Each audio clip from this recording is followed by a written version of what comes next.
நேயர்களுக்கு சாய் சுவாமியின் அன்பு வணக்கங்கள். ஒரு நிமிடம் பகுதியில் இப்பொழுது நாம் பார்க்க இருக்குது தமிழர்கள் கூலிகளா அப்படிங்கிறது தான். இப்போ நான் முகநூலில் ஒரு காணொலி பார்த்துட்டு இருந்தேன். அது எங்கோ ஒரு பெரிய மேடையில் தான் ஒருத்தர் பேசிகிட்டு இருக்கிறாரு. அப்போ அவர் தானியங்கள்ங்கிறது தமிழ் வார்த்தை கிடையாது, கூலம் அப்படின்னு தான் சொல்லணும் அப்படின்னு சொல்லிட்டு இருக்கிறாரு. அதே சமயத்தில் என்ன சொல்கிறாரு அப்படின்னா, வெளிநாட்டில் வேலைக்கு போன தமிழர்களை கூலின்னு தான் சொல்லுவாங்க. கூலி அப்படின்னாவே தமிழர்கள் தான் அர்த்தம்.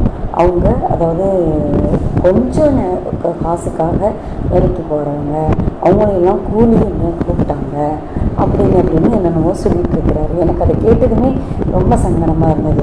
இன்னும் குறிப்பாக சொல்கிறது, அந்த காலத்தில் அவங்க சொற்ப பணத்துக்காக சொற்ப பொருளுக்காக கூலி வேலைக்கு போனாங்க. அப்போ அவங்கெல்லாம் தமிழர்கள் கஷ்டப்பட்டாங்கன்னு சொல்லிட்டு இருக்கிறாரு.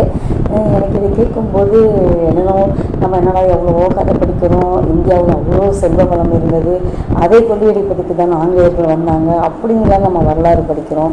உண்மையில் நம்ம எந்த வரலாறு தான் படிக்கணும்? நமக்கு பாடத்திட்டங்களில் வர்ற வரலாறு தான் நமக்கு தெரியும். பொதுமக்களுக்கு வெகுஜனங்களுக்கு தெரிவது நமக்கு பாடத்திட்டங்களில் வர்றது தான். அதற்கு மேற்கொண்டு ஆராய்ச்சி பண்ணி அவங்க படிக்கிறவங்க தான் வேறு வேறு புத்தகங்கள் தெரியும். இப்போது எனக்கு தெரிய வேண்டியது, தானியங்கள்ங்கிறது தமிழ் சொல்லா இல்லையா? தமிழர்களை கூலின்னு தான் அழைத்தார்களா? அதாவது கூலி வேலை செய்பவர்களை கூலின்னு அழைப்போம், ஆனால் கூலினாவே தமிழர்கள் தான் அர்த்தம்னு அப்படின்னு அவர் சொல்கிறாரு. இப்போ எனக்கு புரிய மாட்டேங்குது.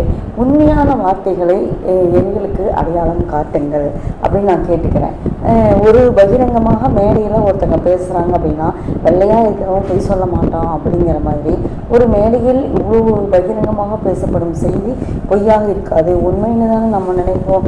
ஏன்னா இத்தனை பேர் கேட்டுக்கிட்டு சும்மா இருக்கிறாங்க, அதை பதிவு செஞ்சு போடுறாங்க. அப்படிங்கும்போது பார்க்கின்ற அத்தனை பேரும் எதிர்கேள்வி எழுப்பவில்லையா அப்படின்னு ஒரு கேள்வி வருது. இதற்கு பார்க்கிறவர்கள் யாராவது எனக்கு ஒரு தெளிவு தரணும் அப்படின்னு நான் கேட்டுக்கிறேன். எது உண்மை எது பொய் அப்படின்னு என்னை போன்ற வெகுஜனங்களுக்கு ஒரு தெளிவு தாங்கன்னு கேட்டுக்கிறேன். நன்றி, வணக்கம்.